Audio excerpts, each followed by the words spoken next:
Ihr studiert an einer Hochschule oder auch an einer gleichgestellten Berufsakademie. Und irgendwann stellt ihr euch die Frage, wie führt man eigentlich seinen akademischen Grad?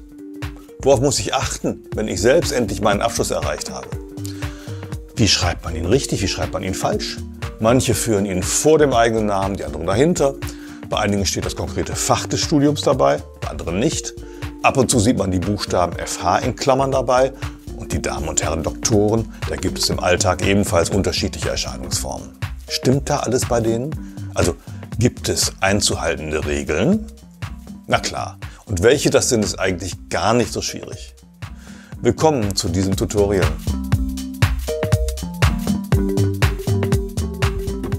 Ich bin Martin Gärtler von ForschenLernen.jetzt und helfe euch, die nächste wissenschaftliche Arbeit bestmöglich und schnellstmöglich zu erstellen.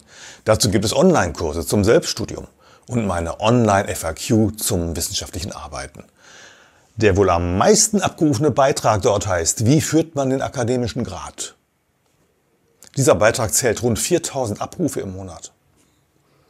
Warum interessiert das Thema eigentlich so viele Menschen? Weil es so viele Menschen inzwischen betrifft. Und zwar nicht nur die Kandidaten, die gerade ihren Abschluss erlangen wollen. Schön, dass ihr wieder dabei seid. Am besten abonniert ihr diesen YouTube-Kanal Forschen lernen und aktiviert auch die Benachrichtigungen. Auf diese Weise erfahrt ihr sofort, wenn es Neues für euch gibt in diesem Kanal. Nicht vergessen ein Like, wenn ihr merkt, dass ihr hier was mitnehmen könnt. Schwerpunkt des heutigen Tutorials ist also der korrekte Umgang mit der Benennung eurer Abschlussbezeichnungen. Als Bonus klären wir die richtige Positionierung der zulässigen Bezeichnungen und den Umgang mit notwendigen Zusätzen. Macht euch bitte Notizen, am besten gemäß der dreiteiligen Struktur der Cornell Notes. Stichwörter festhalten, wichtige Infos notieren und am Schluss die eigene Zusammenfassung erstellen. Weitere Hinweise dazu findet ihr unter diesem Video.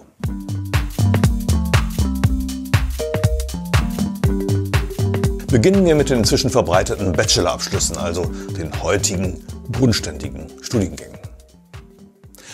Die Deutsche Kultusministerkonferenz, abgekürzt KMK, hat in ihren Strukturvorgaben festgelegt, dass in Deutschland diese Abschlussbezeichnungen zu verwenden sind.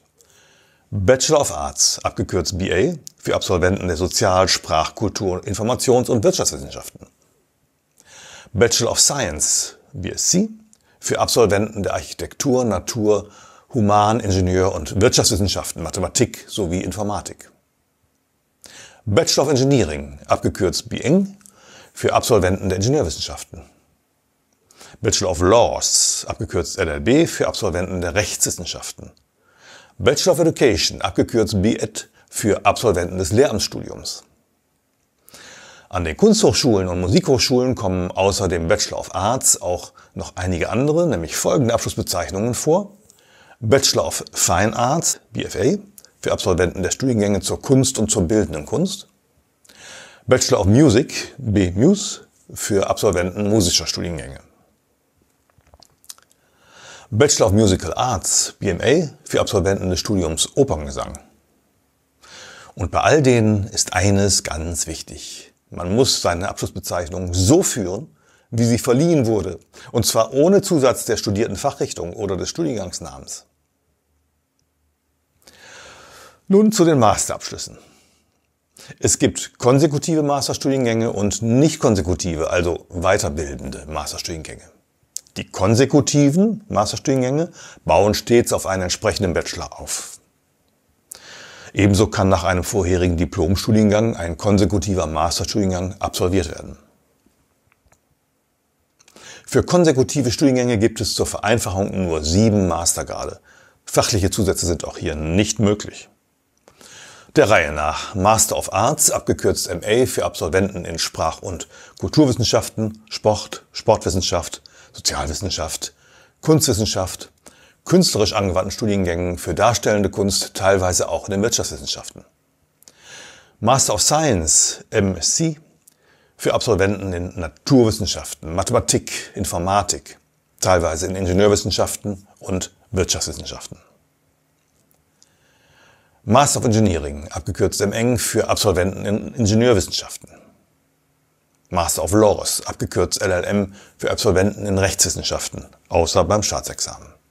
Master of Fine Arts, abgekürzt MFA, für Absolventen in freier Kunst und in künstlerischen Kernfächern an Kunsthochschulen. Master of Music, abgekürzt MMUS, für Absolventen in Musik. Und Master of Education, MEd, als Voraussetzung für ein Lehramt. Die Abschlussbezeichnungen weiterbildender, nicht konsekutiver Masterstudiengänge können von den Hochschulen abweichen von denen der konsekutiven Masterstudiengänge vergeben werden. Sie müssen aber nicht davon abweichen. Etwa jeder 10. weiterbildende, nicht konsekutive Masterstudiengang verleiht eine abweichende Abschlussbezeichnung. Davon die Hälfte den Master of Business Administration, abgekürzt MBA.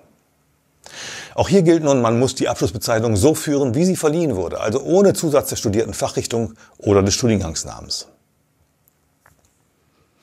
So die Regeln der KMK, der Kultusministerkonferenz in Deutschland. Dort arbeiten die Bildungsministerien der Bundesländer zusammen und formulieren bundesweite Standards. Was in KMK-Vorgaben festgelegt wurde, gilt folglich bundesweit. Mit den Doktortiteln ist es nicht anders. Auch sie dürfen nur mit der Bezeichnung geführt werden, die in der Verleihungsurkunde angegeben ist. In deutschsprachigen Ländern promoviert? Erkennbar daran, dass dies stets mit dem Zusatz einer Fachrichtung der jeweils verleihenden Fakultät erfolgt ist, zum Beispiel Dr. Phil oder Dr. Rernat oder Dr. Repoll oder Dr. Ing. Der Zusatz muss zwar nicht geführt werden, wenn er aber geführt wird, darf das nicht anders als verliehen geschehen. Ich selbst wurde in den Niederlanden promoviert, dort gibt es keine Kennzeichnung durch Fakultäten. Es gibt dort sogar interdisziplinär arbeitende Universitäten ohne Fakultätsbereiche. Bei mir steht nur der pure Doktortitel in der Urkunde, also kann er auch nur ohne jegliche Zusätze geführt werden. Der Rest der globalen akademischen Welt kennt auch andere Titel. Um sie in Deutschland führen zu können, müssen sie vor allem als gleichwertig anerkannt sein. PhD und DBA können beispielsweise sogar als Doktor in Deutschland geführt werden und in den Personalausweisen eingetragen werden, wenn als gleichwertig anerkannt.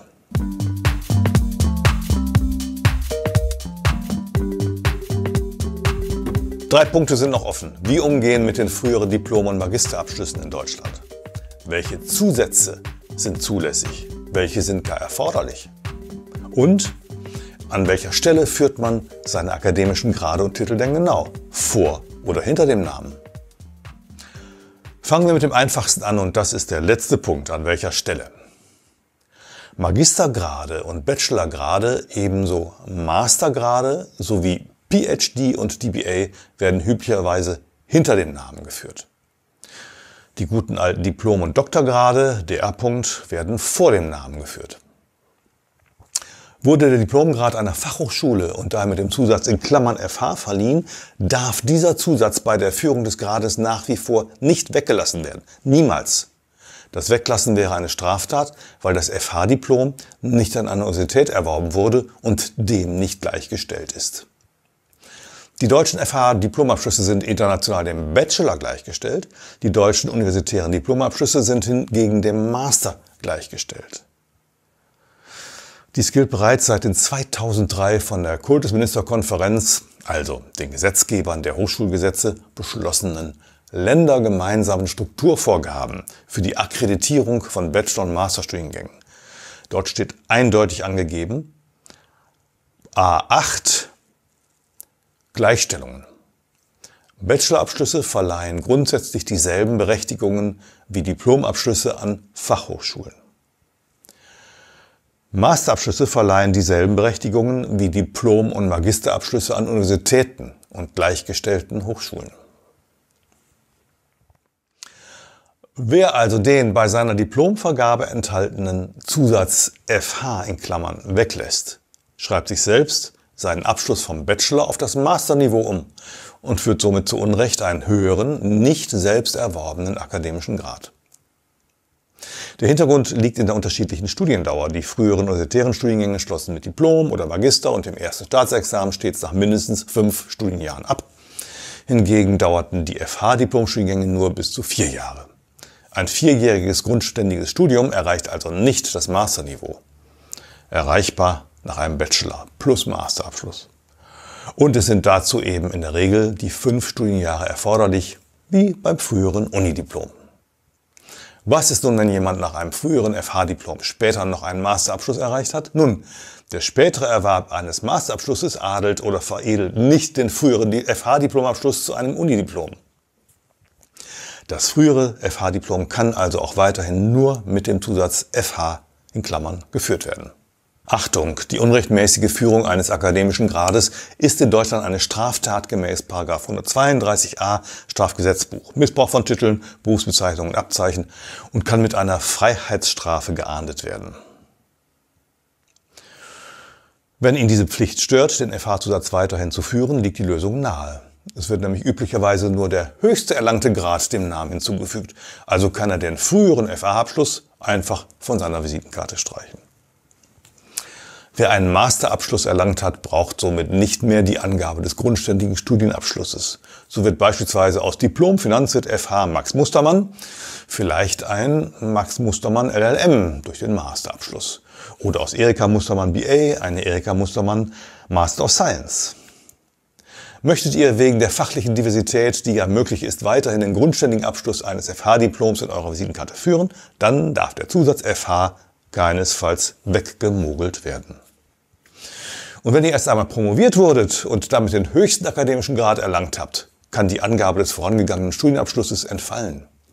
Somit wird aus Max Mustermann LLM vielleicht ein Dr. Jur. Max Mustermann oder aus Erika Mustermann Master of Science eine Dr. Phil.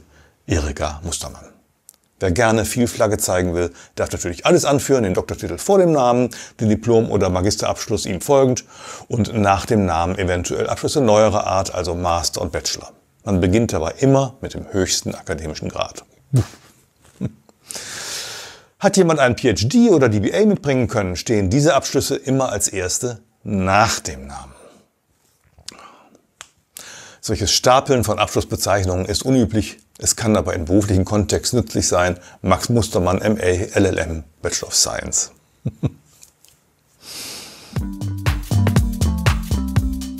Alle Details zum Nachlesen findet ihr in dem FAQ-Beitrag Wie führt man den akademischen Grad? Den Link dazu gibt es unten in der Beschreibung zum Video. Dort gibt es auch noch weitere Infos. Aber das in den meisten Fällen Wichtige habt ihr jetzt in diesem Tutorial erfahren. Und gerade wenn ihr vielleicht einen ausländischen Abschluss in Deutschland nutzen wollt oder gar schon bald interessiert seid an einer berufsbegleitenden Promotion im Ausland, wird der Beitrag Ausländische Abschlüsse nutzen für euch interessant sein. Berichtet auch gern von euren Fragen oder Problemen mit der Führung von euren Hochschulabschlüssen unten in den Kommentaren. Bis bald!